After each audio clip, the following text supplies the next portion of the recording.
Tout en m'accompagnant dans cette promenade, peut-être que votre attention se focalise sur les gens, sur les arbres, sur l'obélisque de la Concorde, ou peut-être sur l'arc de triomphe qui se trouve juste derrière. L'attention est donc attentive à ce qui se présente. En se portant sur les choses, l'attention est active. Elle va dans ce sens-là. Elle pointe vers cette direction-là. Bien. Maintenant, ce que je vous propose, c'est non pas d'inverser la direction de l'attention, mais simplement de ne rien faire. Là maintenant, ne faites rien. Strictement rien. Ne portez pas votre attention sur quoi que ce soit, pas même sur le fait que vous ne faites rien. Que reste-t-il ? Eh bien, il ne reste que le simple fait d'être assis ici, devant cet ordinateur, et rien d'autre. Si personne ne porte son attention, ce sont cette fois les objets, les perceptions qui apparaissent dans l'attention. Tout ce qui est vu, entendu, etc., apparaît alors au sein d'une immobilité tranquille et silencieuse qui ne se porte sur rien et dont nous n'avons pas même besoin de nous souvenir, car elle est sans souvenir. C'est comme si vous aviez quitté la pièce et qu'il ne restait là que vos yeux pour voir et vos oreilles pour entendre, sans personne là-dedans pour voir ou entendre. Les perceptions sont là, apparaissant en vous-même, mais sans un vous-même pour être dedans, sans ce vous-même qui est constamment là, en train de se les accaparer et de se les approprier du matin au soir. Sans ce chercheur qui en fait toute une histoire, il ne reste que vision, mais une vision sans regard.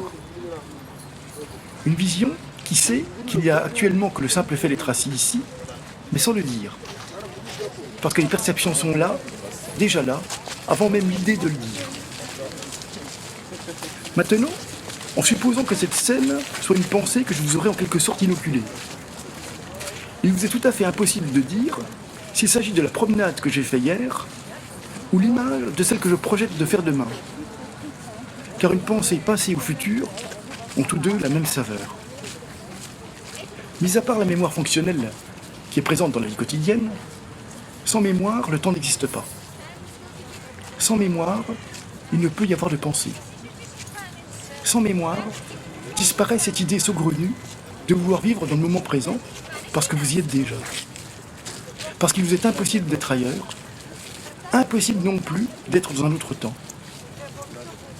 Cette idée de passé ou de futur, il faut s'en souvenir pour la faire exister. Sinon, c'est impossible. Sans mémoire, il ne reste que le fait d'être assis là et rien d'autre. Ce que je veux dire, c'est qu'en cet instant même, vos problèmes familiaux, professionnels ou financiers n'existent pas. Vous avez beau vous retourner, regarder autour de vous, sous la table et sous le tapis, il n'y a actuellement aucun problème dans la pièce. Il n'y a que le fait d'être assis là et rien d'autre. En fait, il n'y a rien que vous deviez faire, pas même lâcher prise. Le chercheur qui n'existe que dans l'imagination n'ayant jamais rien pris, il n'y a donc rien que vous ne deviez lâcher. Aussi, il n'y a rien que vous deviez accepter ou refuser. L'attention non attentive accueille l'acceptation comme une acceptation avec la même bienveillance. Tout comme elle accueille ce paysage, tout comme elle accueille les rires, les larmes, la joie et la colère. Mais sans personne pour accepter quoi que ce soit. Il suffit simplement de voir que l'attention qui se porte sur les objets, sur les perceptions, fait elle aussi partie de ce qui apparaît. Et qui plus est, arrive toujours, après les événements.